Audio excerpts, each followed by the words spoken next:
amados. Hoje nós teremos uma live, mas para falar sobre o capítulo 13, 14 e 15. Mas, como os irmãos sabem, a gente cuida de igreja e hoje não deu, Nós tivemos que atender uma emergência hoje. Atendemos um irmão, mas deu tudo certo, com a glória do Senhor. E chegamos agora, tivemos um compromisso, não deu para fazer a live. Então estou fazendo esse vídeo para dar a explicação textual dos capítulos 13, 14 e 15, tá bom? Glória a Deus. Vamos lá então. Para você que leu aí o capítulo 13, 14 e 15, lá no capítulo 1, logo após que os israelitas saem do Egito, Deus pede para Moisés consagrar todo primogênito, todo homem e todo primogênito, dizendo a Moisés: santifica todo primogênito que abrir da madre dos filhos de Israel, de homens e de animais, porque é meu. Ou seja, todo primogênito que nasceria, a partir dali seria separado, consagrado ao Senhor, desde homens a animais. Aí lá no verso 4 vai falar sobre o tal do Abib. No dia de Abib, ele vai falar assim, hoje no mês de Abib, vós saís. E ele está dizendo, e acontecerá que quando o Senhor te houver colocado na terra dos cananeus e dos heteus e dos amorreus e dos heveus e dos jebuseus, o qual ele jurou teus pais, que numa terra que emanaria leite e mel, guardará este culto deste dia, deste mês. Ou seja, essa palavra aqui, Abib, quer dizer o mês que germinava o trigo, tá? Abib, o mês que germinava a trigo. Aí ele vai falar lá no versículo 6 que eles tinham que ficar 7 dias celebrando estes dias, Então 7 dias vocês vão comer pão asmos, ou pão sem sabor, pão de levedar, Algumas traduções falam pão levedar. Então pão de levedar é pão sem sabor, ou pão asmo, pão sem fermento, tá?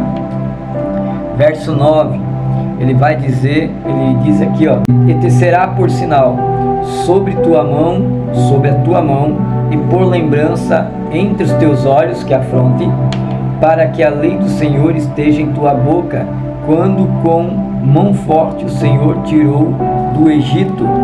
E portanto tu guardarás este estatuto em tempo, de ano em ano.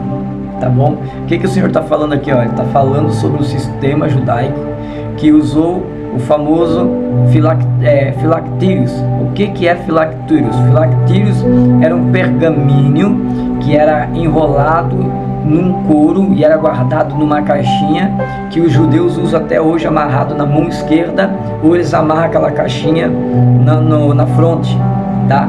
Eles colocam na fronte. Então esse é o sistema do filactários, que também é mencionado lá no versículo 16. Também está falando sobre filactários. O que é filactários, irmão Fabiano? Sistema judaico, que era para eles carregar. Era amarrado com uma fita na mão esquerda, dentro de uma caixinha tem os papiros com os estatutos, os mandamentos e a palavra, a história que aconteceu, foi narrada, foi guardada, e também eles amarram na fronte. Por isso que se você vai lá em Israel, tem aqueles judeus que colocam tem um chapéu, tem o cabelo cacheadinho, e geralmente eles botam uma caixinha aqui ou colocam aqui, que é a palavra de Deus amarrada para que venham guardar. No verso 17, Deus vai desviar o caminho, porque o caminho que eles iam passar era muito perto do Egito. Então Deus temia que o povo ia se acovardar quando visse os egípcios. Então Deus dá a volta, manda eles dar a volta da direção mais longe e coloca eles num caminho sem saída. Ou seja, eles iam passar mesmo pelo Mar Vermelho. Lembrando que o Mar Vermelho, o nome Mar Vermelho, o mar não era vermelho por causa da sua cor, é porque as rochas eram vermelhas. Então, como ele era rodeado de rochas, tá? A imagem vermelha das rochas refletia no mar. Então quem olhava assim, a cor do mar parecia vermelha, mas não que o mar seria vermelho, a cor da água seria vermelha, tá? Outra coisa, no verso 18, no verso 19, Moisés vai cumprir o juramento dos filhos de Israel que foi feito a José. José fez os filhos de Israel, ele pediu, olha, Jura-me para mim que quando chegar o dia do povo libertar, sair do Egito, ir embora daqui, porque eu sei que tem uma promessa sobre o meu povo, o Senhor, vocês levam os meus ossos, não deixem eu ficar aqui nessa terra, meus ossos fiquem aqui. Então Moisés agora cumpre a promessa feita a José lá em Gênesis. No versículo 21 vai dizer que à frente do povo de dia havia uma nuvem que guardava o povo e dava direção, e à noite uma coluna de fogo que também guiava, ou seja, o povo andava de dia e também andava de noite, então eles não se perdiam. Depois a gente vai descobrir que que na verdade essa nuvem e esse fogo na verdade eram anjos de Deus, tá? Então o que eu posso aprender no capítulo 13, extrair para nós aprendermos? Que temos que prestar atenção na nuvem e no fogo, ou seja, temos que prestar atenção na direção que Deus está tomando. Muitas das vezes a gente não presta atenção na direção do que Deus está fazendo. A gente acha que o caminho que nós estamos andando é para a derrota, ou seja, a nuvem e o fogo estavam guiando o povo para um caminho mais longe e um lugar que não teria saída, tá? E o Senhor já estava fazendo de propósito para quê? Porque ele já estava endurecendo o coração de Faraó, para que o Faraó fosse atrás e encurralasse eles, e no momento que eles fossem encurralados por os egípcios, Deus ia se manifestar e ia mostrar a sua glória a eles, e eles iam ver o poder de Deus quando o mar se abrisse. Até então eles nem faziam ideia do que estava por vir. Então às vezes aos nossos olhos o caminho de Deus é tortuoso, parece que nós estamos perdendo. Na verdade, Deus está te conduzindo para lá na frente, dar honra a você e salvar a sua vida, salvar a sua casa, salvar o teu casamento e salvar o teu ministério. Capítulo 14, tá? No verso 1, como eu já tinha falado, Deus vai anunciar a ruína dos egípcios, né? Então ele fala lá: então falou o Senhor a Moisés dizendo, fala aos filhos de Israel que voltem e que se acampe diante de Pi-Hirot, entre Mignal e o mar, diante de Baal-Zedom. Em frente dele assentareis o campo junto ao mar. Então Faraó dirá aos seus filhos de Israel, dirá dos filhos de Israel, então embaraçaremos na terra, no deserto os encerrou. Então ele está dizendo assim: olha, eles não vão muito longe e o deserto vai encurralar eles, nós vamos pegar eles. Então Deus já sabia que Faraó vinha atrás do seu povo. Aí no versículo 4 e 9, Faraó vai vir atrás, mas Deus já estava contando com a atitude de Faraó. Ele se levanta com a carruagem e vem atrás. Já no versículo 10 e 12, quando o povo olha para trás e vê que Faraó está chegando de longe, assim, vindo aquele exército, o povo já começa a murmurar. Já olha para Moisés e diz: ô Moisés, nos trouxesse aqui para a gente morrer, né? Então o povo já começa a murmurar. Então no verso 13, Moisés vai mostrar que mesmo o povo murmurando, irmãos, são 2 milhões de pessoas, 2 milhões de pessoas murmurando para um homem. Moisés continuou firme e reto, e Moisés lá no verso 13, ele apacenta o povo, acalma o povo. E quando o Senhor vai falar com Moisés, Deus repreende, fala: Moisés, por que está clamando a mim? Qual foi a ordem que eu te dei? Marche até chegar no final do caminho do Mar Vermelho. Fala para o povo continuar marchando, não é para parar, não é para ficar olhando para trás. Então Moisés continua a caminhar com o povo e Deus dá direção. Então quando eles veem que não tem para onde ir, o Senhor diz para Moisés: Moisés, fala para o meu povo para que ele venha marchar. Por que que o povo, e Deus falou assim: ó, o mar só vai se abrir quando ele estiver com os pés na margem. Por que com os pés na margem? Porque Deus queria que o povo de Israel aprendesse a caminhar pela fé e não pelos olhos. É fácil você entrar por uma direção quando você vê o caminho aberto. Agora, que você tem que botar o pé primeiro para depois o caminho se abrir, aí é só pela fé, principalmente no mar. Eles achavam que ia morrer afogado, mas quando eles colocaram os pés na margem, aí a Bíblia diz que o mar se abriu e virou colunas de muro, tanto do lado direito ou do lado esquerdo, tá? Tem alguns teólogos aí, neopentecostais, que eles acreditam que não foi assim que aconteceu, que Moisés sabia que ia baixar a maré e eles iam passar ali, mas a Bíblia enfatiza bem na íntegra, que eles passaram secos, que os pés não se molharam, nenhum deles molhou uma gota, e as águas se tornaram muros, paredes de águas do lado direito e do lado esquerdo. A gente vai ver isso lá na frente. E no verso 19, a Bíblia vai dizer que os anjos que estavam na frente, agora vai para de trás. Ou seja, os anjos que estavam entre a coluna de fogo e a nuvem de glória, sobre a nuvem de glória, estavam ali direcionando. Agora eles vão para trás. Quando eles vão para trás, o que estava lá atrás, o que o faraó e os egípcios enxergavam era só treva, vento, buzinas de trovões. E quando eles começaram a entrar dentro do mar para alcançar o povo de Israel, a Bíblia diz que o Senhor desceu a mão sobre eles e as carroças se despedaçaram, as rodas se arrebentaram, de forma que os próprios oficiais disseram: olha, o Deus de Israel está pelejando a favor deles, vamos fugir. Alguns tentam voltar, mas já é tarde, porque depois você vai ver que lá no versículo 23 e no versículo 25, Deus vai contra eles. Então lá no versículo 26 e 28, Deus dá ordem para Moisés levantar as mãos e o mar fechar e matar os egípcios. Agora eu digo uma coisa para você, olha que interessante, Deus não podia fazer isso, mas não, ele deu honra a Moisés, falou: Moisés, levanta a mão. Deus poderia fazer isso sem Moisés levantar a mão, porque ele é o Todo-Poderoso, mas aquilo que Deus delegou a você, ele não vai fazer, você tem que fazer. Tremendo isso aqui, né? Então Moisés levantou a mão e as ondas submergiram e matou todos, tá?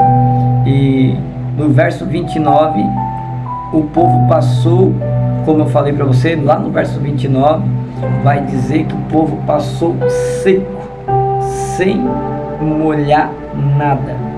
E eles começam a cantar uma canção que nós vamos ver lá no capítulo 15. Então, o que eu posso aprender aqui do capítulo 14? Eu vou aprender 4 coisas. Primeiro, é da nossa natureza se queixar quando tudo dá errado. Tu vê que o povo, quando olhou de longe o exército, já murmurou, já ficou desesperado. Mas, ao contrário do povo de Israel, Moisés estava ali reto, firme, não mudou a posição e confiou em Deus até na última hora. Isso aqui é muito importante. Se você quer ter sucesso no emprego, sucesso no casamento, sucesso no ministério, confie em Deus até no último minuto. Não vire nem para a direita nem para a esquerda sem o Senhor te dar uma palavra, tá? Segunda coisa, aprender aqui: devemos andar por fé e não por vista. Se você aprender a caminhar pela fé e não pelo que tu vê, Deus vai te honrar e você vai ter muito testemunho para contar, em nome de Jesus. E terceira coisa, mesmo murmurando, Deus tem misericórdia de nós. Irmão, Deus podia matar o povo ali e ficar só com Moisés e com Arão e com seus familiares, mas Deus ainda teve misericórdia. Mesmo o povo reclamando, Deus ainda abriu o mar vermelho. Mas a gente vai ver como esse povo era ruim de coração, tá? Capítulo 15, o que nós podemos aprender aqui? No capítulo 15, a gente vai ver uma coisa: Moisés, ele canta o hino das coisas que Deus fez. Então a gente vai ler o capítulo 15 do 1 ao 19. Do 1 ao 19, Moisés vai cantar toda a história dos feitos que Deus fez, tá? E no verso 20, Miriam também canta. E no verso 20 nós também vamos ver a primeira vez que a Bíblia dá honra a uma mulher, chamando ela de profetisa. Miriam foi a primeira profetisa honrada na Bíblia escrita, olha, Miriam, a profetisa, é a primeira mulher profetisa honrada na Bíblia. E ela também pega o seu pandeiro e começa a cantar. No verso 22 do capítulo 15, Deus vai provar a fé do povo, deixando eles ali por 3 dias sem água. Eles faziam 3 dias, eles tinham acabado de passar pelo Mar Vermelho, viram a glória de Deus, viu o que Deus fez através de Moisés, mas só foi eles ficar 74 horas sem água, a murmuração começou de novo. Aí o Senhor, aí Moisés, lá no versículo 26 ao 25, 26, Moisés vai pedir socorro, e o Senhor fala para Moisés, olha, tem uma árvore assim, assim, ele vai lá, acha essa árvore, e Deus fala, pega essa árvore e joga nas águas. E quando ele pega aquela árvore e joga na água, a água que era amarga, tornou-se doce, né? Tanto que o nome do lugar era Mara, que quer dizer amarga, tá? Então, Moisés mais uma vez recorre ao Senhor, só que tu vê, apenas 3 dias sem água, o povo já murmurou, esqueceu do que Deus acabou de fazer, e não tinha temor, porque se Deus podia matar os egípcios, quanto mais eles, né? Olha que povo fora da casinha, só graça. Então, no verso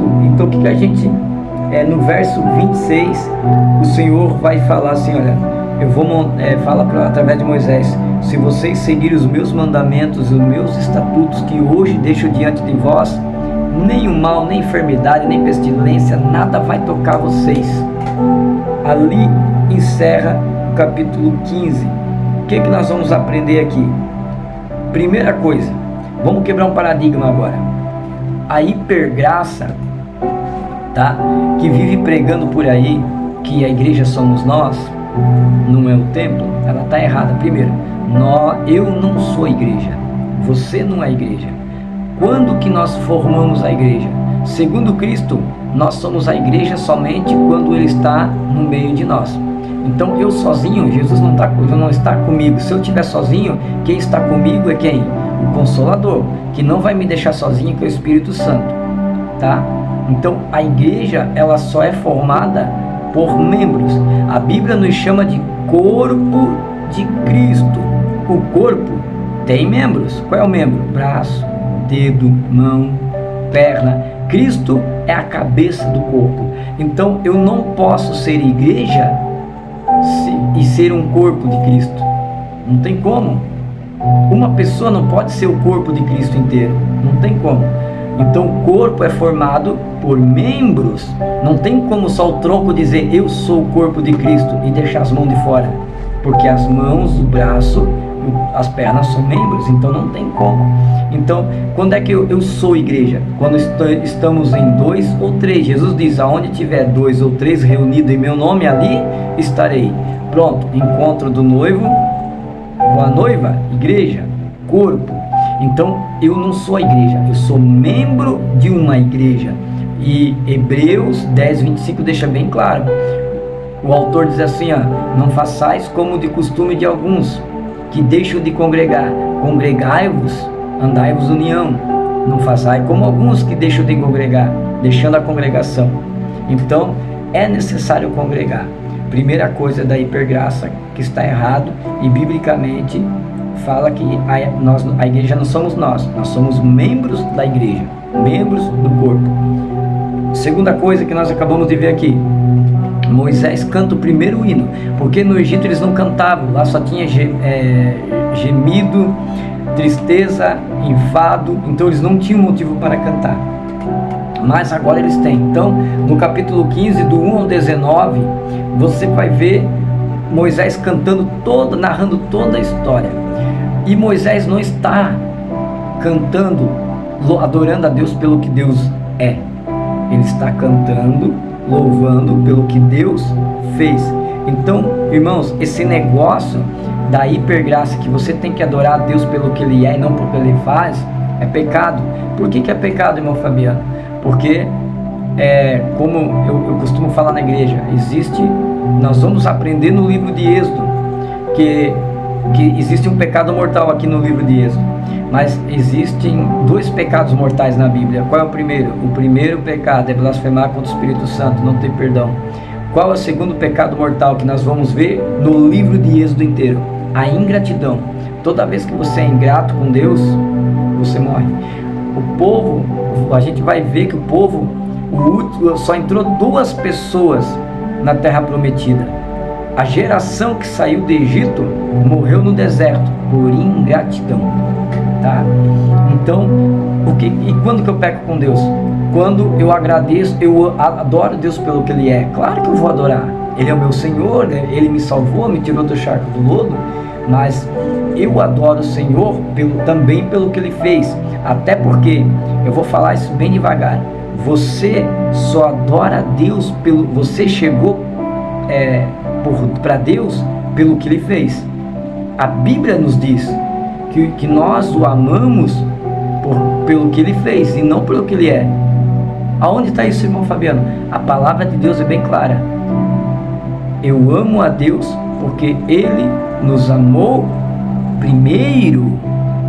O apóstolo Paulo escreve, nós amamos a Deus porque Ele nos amou primeiro. Quem deu o primeiro passo foi Ele. Quem morreu primeiro por nós foi Ele, não fomos nós, né? Mas eu aceitei Jesus. Não, tu não aceitou Jesus. João capítulo 15, 16, não foste vós que me escolheste, mas fui eu quem escolhi a vós, para que vai dê fruto e o vosso fruto permaneça. Então, esse negócio de adorar a Deus só pelo que Ele é errado. Você tem que adorar a Deus pelo que Ele é, mas tem que ser grato pelo que Ele faz, e tem que adorar o Senhor pelo que Ele faz e contar. Os salmos é o que? São cânticos, e os cânticos de salmos falam do que Deus é e também do que Deus faz, tá bom? Então vamos quebrar esse paradigma, esse negócio que eu sou a igreja. Não, você não é igreja, você é membro do corpo. Você é membro do corpo. Igreja é formada por membros, tá bom? Então esse negócio de congregar em casa, ser desigrejado, tá errado, tá bom, querido? Segunda coisa, ainda que nós somos falhos, Deus sempre vai ter misericórdia de nós. Mesmo 74 horas depois do povo reclamando, Deus ainda teve misericórdia, ouviu a Moisés e mostrou a árvore para o povo tomar água. Só que Deus estava ali testando a fé mais uma vez do povo, e o povo mais uma vez foi reprovado, e a gente vai ver o povo sendo reprovado muito por causa da murmuração, da ingratidão, tá? E segunda coisa, ele está falando que deixou o estatuto. Se você andar segundo o estatuto e as minhas ordenanças, não vai te causar mal nenhum. E essa aliança é renovada para mim, para você, lá em João 15, no verso 6, 7 e 8. Jesus disse: se vós estiver em mim, e se eu estiver em vós, e a minha palavra estiver em vós, pedis o que quiseres e será feito. Jesus renova essa aliança lá em João 15.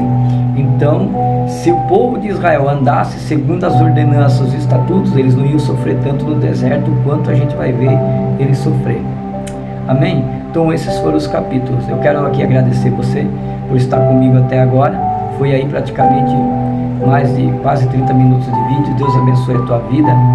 Infelizmente não podemos ter live hoje, perdão, Deus abençoe. Mas o próxima leitura aí vai ser 16, 17, 18, e no 19, 20 e 21 será a live, tá? Deus abençoe, obrigado por estar comigo, e compartilhe esse vídeo. E uma coisa assim, irmãos, quando a gente estiver fazendo live, nos ajude, não só comentem, até esse vídeo, comenta esse vídeo, manda pergunta lá, dá like, clica no sininho, porque toda vez que eu colocar um vídeo aqui, você vai saber quando eu entrar em live, já vai anunciar no teu celular. Se inscreve no canal no YouTube, porque daí já vai aparecer no teu celular: Devocional da Graça está ao vivo.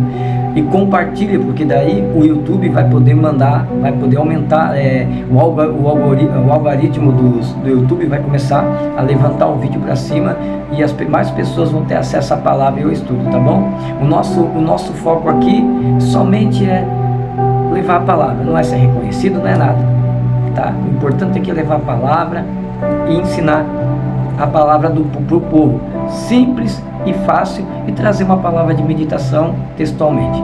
Deus abençoe mais uma vez e obrigado por estar conosco.